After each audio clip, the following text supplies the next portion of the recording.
Shalom jemaat yang dikasihi Tuhan, bersyukur bahwa kita boleh sampai pada hari ini. Dan hari ini kita mau sama-sama merenungkan satu bagian firman Tuhan dari Ibrani 11 ayatnya yang pertama.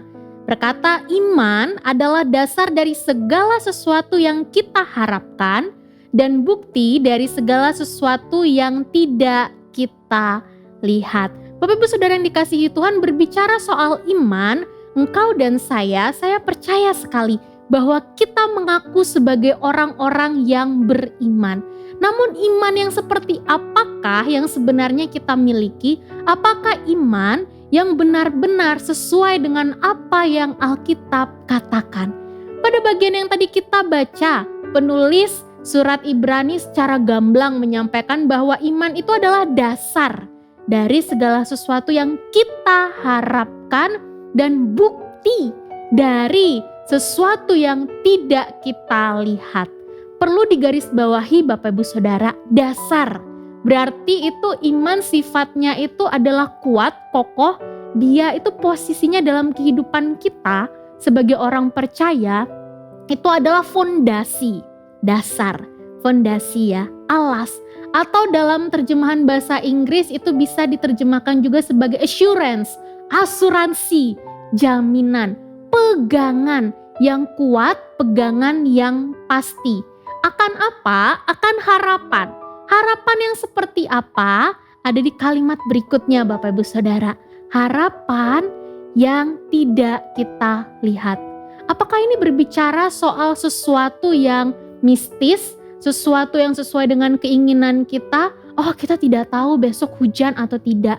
Saya sih berharapnya besok tidak hujan, cerah. Oh kita tidak tahu apakah nanti di daerah Jawa akan terjadi bencana alam seperti di Kalimantan, di Manado. Saya sih berharapnya tidak. Apakah hanya harapan harapan sebatas itu Bapak Ibu Saudara? Tidak. Harapan yang penulis surat Ibrani maksudkan adalah harapan mengenai janji Allah, harapan yang digantungkan, yang disandarkan pada pribadi Allah yang cocok dengan karakter Allah. Maka dengan demikian, iman yang surat Ibrani ini maksudkan adalah dasar dari kepercayaan umat Allah untuk menaruh pengharapan yang belum atau tidak kelihatan, dan sekaligus menjadi bukti bahwa ada pengharapan dari sesuatu yang tidak dilihat, yaitu pengharapan yang didasarkan atas kasih sejati dari Allah. Pertanyaannya Bapak Ibu Saudara, kenapa sih penulis Ibrani mau memberikan definisi iman seperti ini?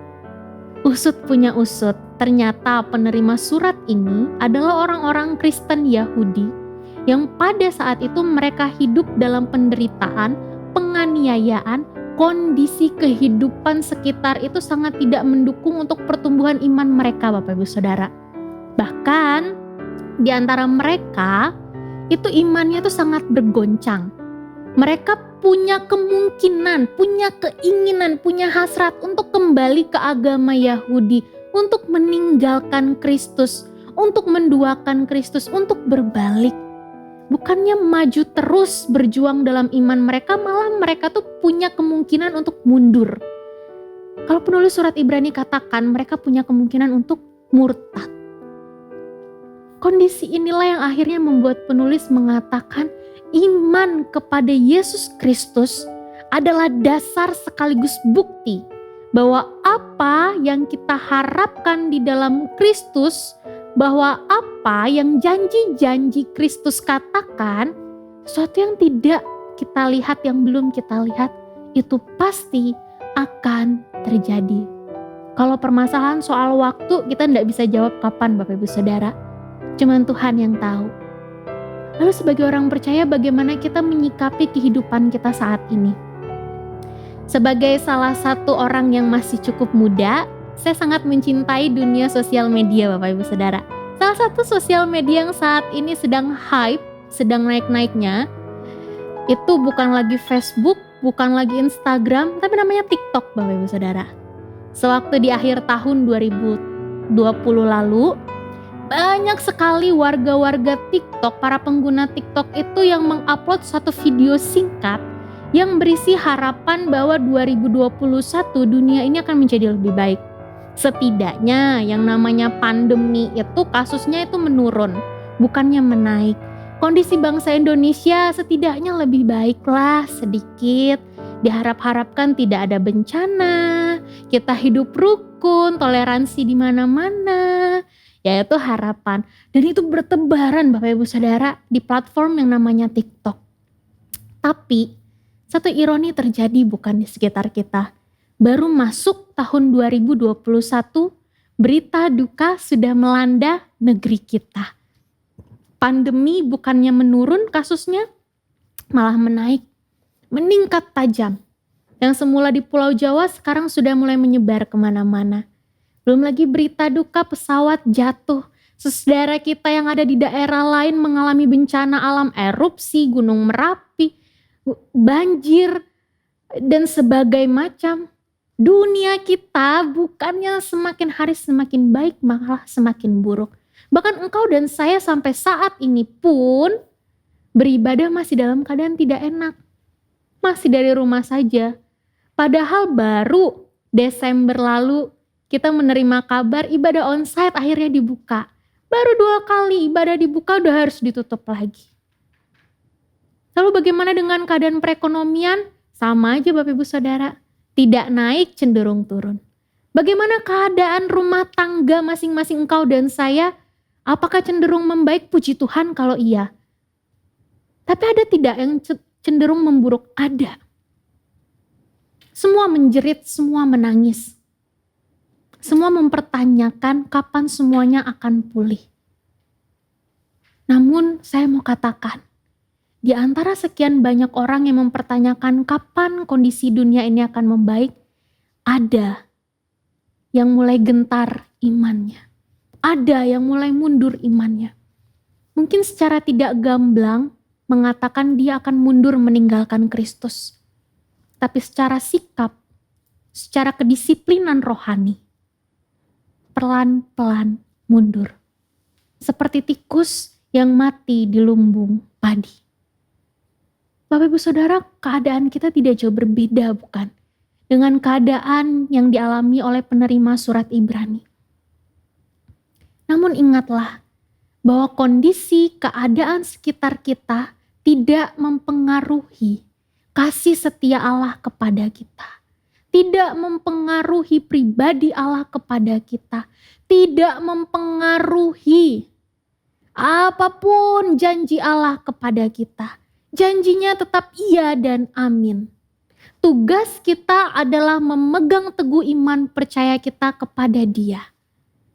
Sebab iman kepada Kristus itu adalah dasar hidup ini. Fondasi paling kuat dalam hidup ini. Maka sebagai orang beriman, saya mau mengajak kita setidaknya melakukan 3 hal dalam hidup ini. Yang pertama, mari kita sama-sama selalu berusaha hidup berkenan di hadapan Allah. Bagaimana kita bisa berkenan hidup di hadapan Allah kalau kita tidak tahu apa yang menjadi kehendak Allah? Maka kalau mau hidup berkenan di hadapan Allah, cari kehendak Allah. Bagaimana kita bisa tahu kehendak Allah kalau Alkitab kita selalu tertutup? Tersimpan manis di dalam lemari. Kalau mau tahu kehendak Allah, bukalah Alkitab. Renungkanlah firman-Nya, lakukanlah firman-Nya. Roma 10 ayat 17 berkata, iman timbul dari pendengaran dan pendengaran oleh firman Kristus. Yang kedua Bapak Ibu Saudara, mari kita bersama-sama percaya pada Allah dan janji-janjinya. Bukan hanya sekedar memahami dan mengerti, tapi percaya. Percaya bukan hanya sekedar belief, percaya secara pasif, tapi trust. Ada satu sikap, ada satu tindakan mempercayakan semuanya pada Allah dan pada janji-janjinya. Pada akhirnya orang yang beriman adalah orang yang sepenuhnya menyerahkan diri dan kehidupannya kepada Allah dan janji-janjinya. Ibrani 11 ayat yang pertama saya akan bacakan sekali lagi untuk kita semua. Iman adalah dasar dari segala sesuatu yang kita harapkan dan bukti dari segala sesuatu yang tidak kita lihat. Tetap berjuang Bapak Ibu Saudara mengarungi jalan kehidupan ini dengan bertahan pada iman yang adalah sandaran paling kuat, sandaran paling kokoh, kekuatan bagimu dan bagi saya. Tuhan Yesus memberkati.